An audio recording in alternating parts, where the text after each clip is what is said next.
Alright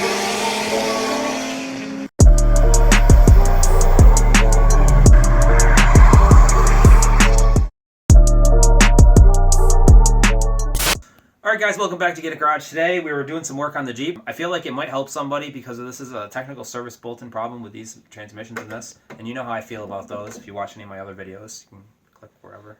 So we were driving, and this was during the 2019 polar vortex. It was like 0, minus 10 degrees outside. I don't know. It was really cold. And it would not go. I would put it into drive and it would just fall flat on its face. It would rev up and not go anywhere. It was just not, something wasn't working right, and we couldn't figure it out. Sometimes it would work okay if you kept going. It would stay driving, but it wouldn't shift into the upper gears at that point. So brought it into the garage with the idea that it might be due to a technical service bulletin that was issued on these transmissions for a delayed shift engagement after you parked the car. And apparently the problem was the transmission cooler return filter, which I believe is the screw-on filter that we had a problem with that backed off.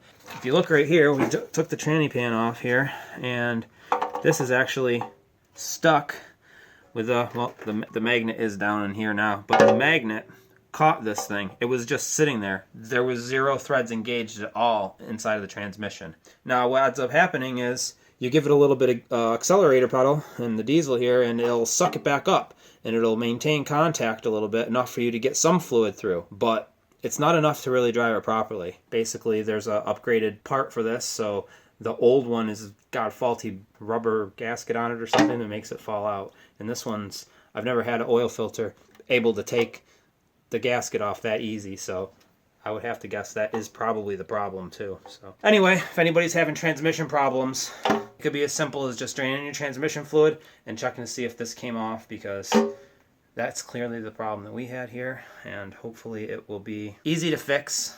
So we're going to have to get a new filter with the updated part number, which is, I don't remember, but we'll leave it in the description. So if you guys need one, go ahead and pick one of those up.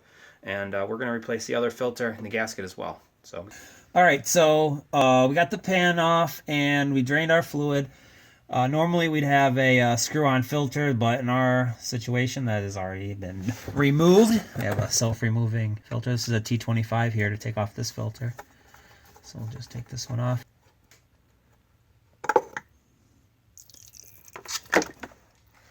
Okay, well, that's how you do that, I guess. So this is the seal for the oil filter, and I can't get it out with a pick or anything else that I've tried, so I'm going to see if I can make this work. Hopefully. Alright, so this is the existing seal. Whoops. A little slippery. This was the existing seal up in there. It was in there very, very, very well. I couldn't get it out with a pick. I couldn't get it out with a screwdriver. What I ended up doing was using this attachment for a slide hammer. And I was able to get that up in there and then tighten this down a little bit. And when you tighten it down, it'll open up the jaws and grab onto the inside of it. With it under the Jeep, I didn't have a slide hammer that would fit under there that I could pull down on, so I had to try and rock it back and forth a little bit to get it loose. It didn't come out easily for me. So hopefully if somebody has trouble with it, maybe you can figure something like this out. Alright, so once you remove the filters and the seal, just make sure you clean up your surfaces here.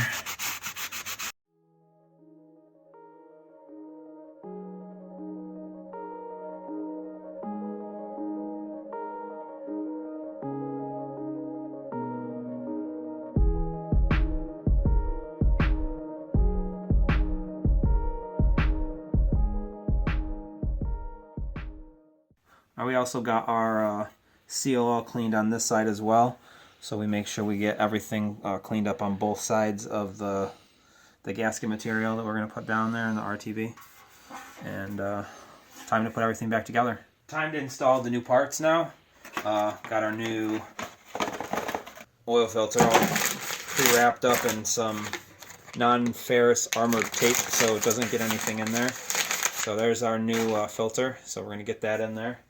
And then we also have new gasket. Now this gasket says not to use any sealant with it. However, there was sealant on there when I took mine off and it was still leaking.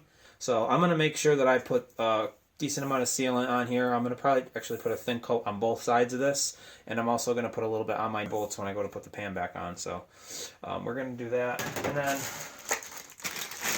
We got the other filter and the new seal in there as well. We're going to pound that on next with a socket. This is how you know you're married to your Jeep. Alright, so this goes back up into the hole just like this, and then we have a socket here. We're just going to put that on there to tap it in so we get it all nice up in there and flush.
Alright, so we're just filling up the transmission now. Everything's down there all tightened up and everything. According to what I read, it's supposed to take 6.6 quarts, so that's what we're doing right now. And you fill it right through the dipstick tube. Alright, we got all our fluids in. Level seems like it's good. Cold, we do need to check it while it's hot, so the next thing we're going to do is take this for a little test drive and see how it does. Make sure it goes in all the gears, and hopefully this drop-in filter didn't destroy our transmission. So that's what we're going to do next. So it's my understanding that these transmissions do not engage the pump until it is in neutral. So we're going to start it up, and then we're going to shift it into neutral for a few seconds to prime everything.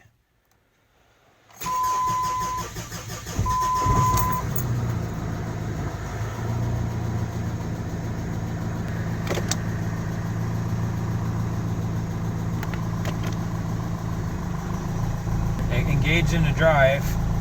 It's not doing that idle before at all. Into reverse right away, and wasn't doing that before at all either. Yeah, it seems to be shifting into gears right now. We do have a check engine light that was on from before. We had a low pressure in the transmission, so it tripped a couple of codes and we were getting some errors. So we'll be able to clear that, drive it, and see if the codes come back. Then we'll know for sure if we fix the issue. Obviously, we don't know if this is engaging into the upper gears yet with just this test here, so we're gonna have to take it for a drive and warm it up and check the fluid and make sure everything is good with it.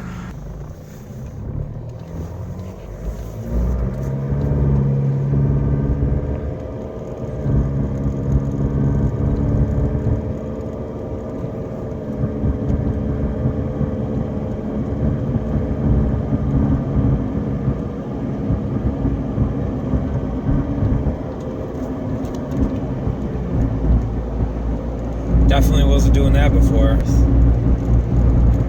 Alright guys, so we are on the way back from our test drive and everything seems to be okay now.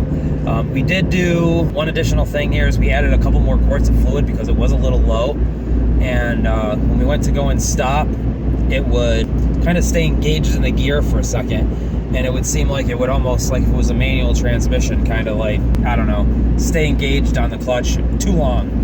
So we added a couple more quarts of fluid because it was still quite a bit low even after we added the 6.6 quarts, and that seemed to take care of the problem. Everything seems to be working fine now. It's shifting through all the gears, no more codes, no more shutter, everything is good to go. So I just wanted to let everybody know. Hopefully this helps somebody. We did just hit 1,500 subscribers, which is amazing and huge. I've never expected to hit 1,500 subscribers. We have a lot of ideas, and we want to do a lot more Jeep videos. So if you guys are just checking this out for the first time, please hit that subscribe button. Everybody that subscribes, it really helps us out a lot. and we will continue to make some good content for you guys. Thanks once again, and please comment and subscribe, and we'll see you guys next time.